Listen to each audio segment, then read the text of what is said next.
গলদা চিংড়ির মালাইকারি করার জন্য এখানে আমি নিয়ে নিয়েছি 6 পিস বড় বড় সাইজের গলদা চিংড়ি, আমরা একে বাগদাও বলে থাকি। গ্রেভি বানানোর জন্য নিয়েছি টমেটো কুচি কুচি করে নিয়েছি কাঁচা লঙ্কা, রসুন, আদা আর পেঁয়াজকে গ্রাইন্ডিংয়ে পেস্ট বানিয়ে নিয়েছি, আর নিয়েছি ধনে পাতা। আর এখানে নিয়েছি চাল মগজ, এটাকেও আমি গ্রাইন্ডিংয়ে পেস্ট বানিয়ে নেব। চাল মগজটাকে আমি গ্রাইন্ডিংয়ে ভালো করে পেস্ট বানিয়ে নিয়েছি।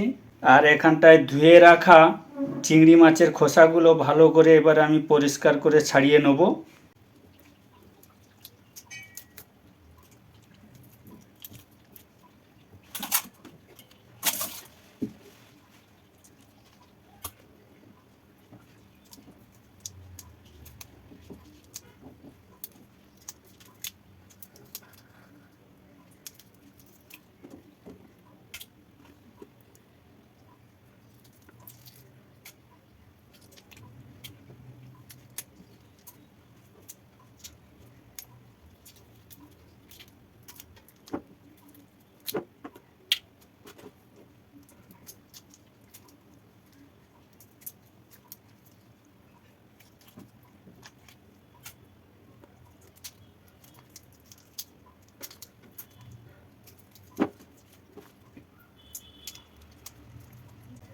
এইভাবে এক এক করে পুরো খোসাগুলো ছাড়িয়ে নিতে হবে।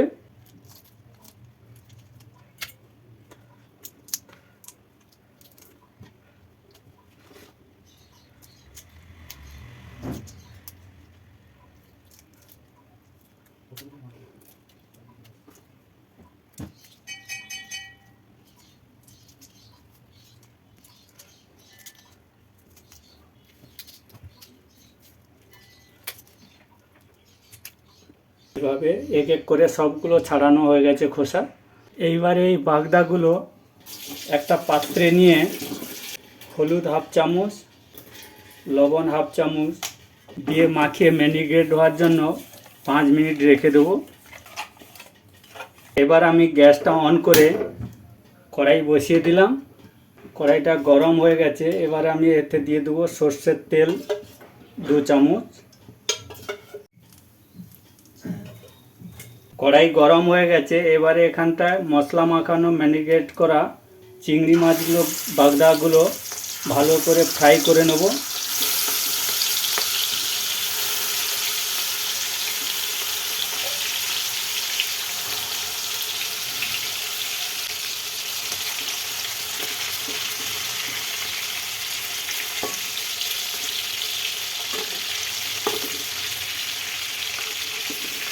বেশি কড়া করে ভাজা যাবে না, মিডিয়াম লো ফ্লেমে গ্যাসটাকে রাখতে হবে। হালকা হালকা করে ব্রাউন কালার লাল করে ভেজে নিতে হবে।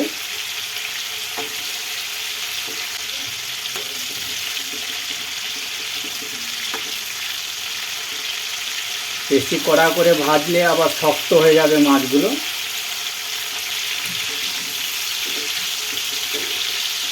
তাই 30% মতন ভাজতে হবে মাছগুলো, তাহলে সফট থাকবে, খেতেও সুস্বাদু হবে।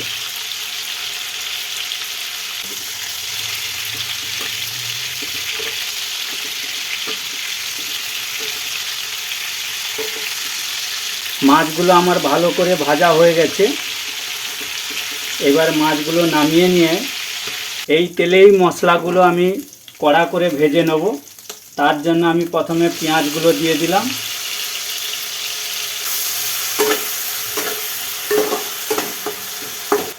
তারপরে দিয়ে দেবো আমি রসুন কুচি, এরপরে দিয়ে দেবো আমি আদা কুচি,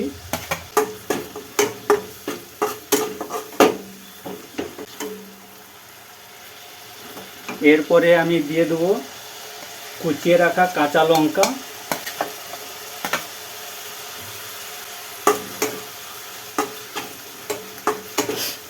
মশলাগুলো ভালো করে কষে নিতে হবে যাতে পেঁয়াজের কালার ব্রাউন কালার হয়ে যায়, তেলগুলো ছেড়ে দেয় পেঁয়াজ থেকে।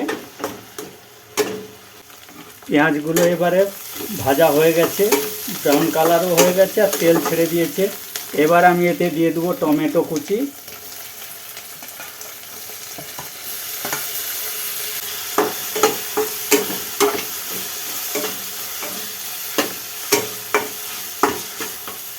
মশলাগুলো ভালো করে কষা হয়ে গেছে। এবার আমি এতে চাল মগজের পেস্টগুলো দিয়ে ভালো করে নেড়ে চেড়ে কষে নেব।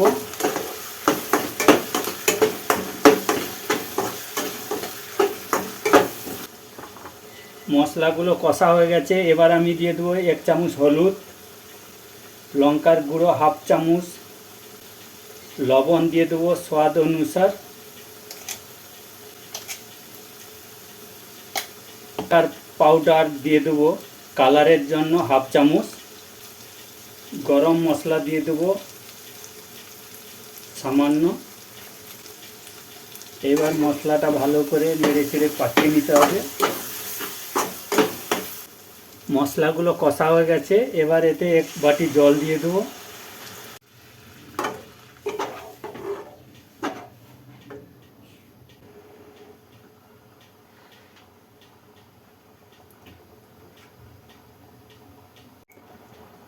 সবজি ফুটতে শুরু করেছে। এবার এখানটায় ভেজে রাখা বাগদাগুলো এক করে ছেড়ে দেবো।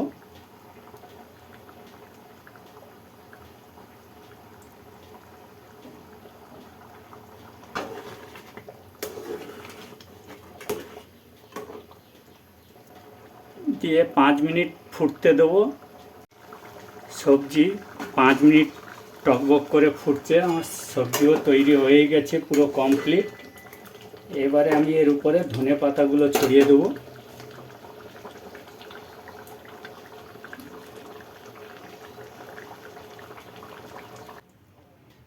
গ্যাসটিকে অফ করে এবারে জিরা গুঁড়া ভেজে রাখা হালকা করে ছড়িয়ে দেবো। বাগদা মাছের মালাইকারি পরিবেশন করার জন্য রেডি।